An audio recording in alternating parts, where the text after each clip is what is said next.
Hello guys, welcome to my mini blog. నేను ఈరోజు కోడిగుడ్డు వెల్లుల్లిపాయ కారం ఎలా ప్రిపేర్ చేసుకోవాలో చెప్తాను. ముందుగా ఒక గ్రైండర్ తీసుకొని అందులో కొద్దిగా వెల్లుల్లిపాయలు తీసుకోవాలి. ఆ తర్వాత 1 టీ స్పూన్ కారం, రుచికి పడినంత సాల్ట్, 1 టీ స్పూన్ జీలకర్ర, కొద్దిగా మిరియాలు వేసి గ్రైండ్ చేసి పక్కన పెట్టుకోవాలి. ఆ తర్వాత ఒక ప్యాన్ పెట్టుకొని అందులో ఆయిల్ వేసుకొని పచ్చిమిర్చి, ఉల్లిపాయలు వేసుకొని బాగా ఫ్రై చేసుకోవాలి. ఫ్రై అయిన తర్వాత కొద్దిగా పసుపు వేసుకోవాలి.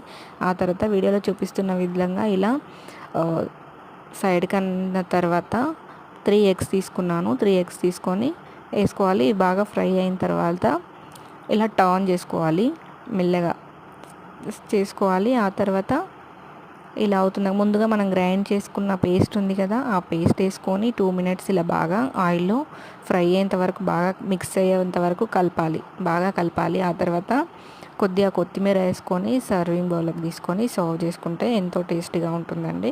ఇది చపాతీలోకైనా రైస్లోకైనా చాలా బాగుంటుంది. మీరు కూడా ఒకసారి ట్రై చేయండి.